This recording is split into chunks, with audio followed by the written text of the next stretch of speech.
the image people have of China is a highly controlled environment where people are told to where to live.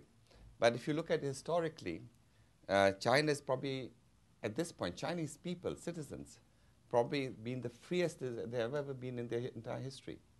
They can now travel easily. They can participate in economic decisions. They can move around within China, even though there are some legal challenges there. And I think that story is probably the one big reason why China is doing so well.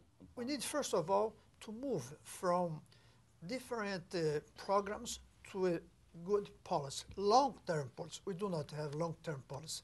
This is perhaps the difference regarding China. China has a long-term, because a strong power, our politicians, I am one of them, we have to think just looking to the next 4 years of the next election. And you have to adjust not to the needs of the country, but to the needs of persons. I think there are strategic shifts in the world.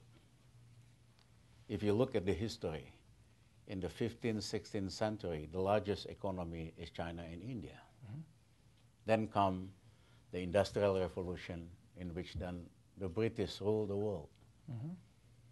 After that, with military power, sea power, you have a more brutal forms of capitalism, which is imperialism. And that shifts the growth and center of economic and political power to the West. Now, over time, the West reformed itself also. And now the shift is to Asia, to the South. Brazil is becoming a major force in Latin America, China, and hopefully Indonesia in the next 10 years. But there are a strategic shift in which country that used to be on the backward of everything start move into the center stage.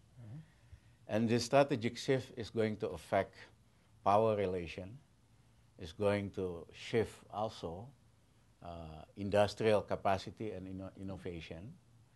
And I do believe the emerging South sort of balancing the declining of the North.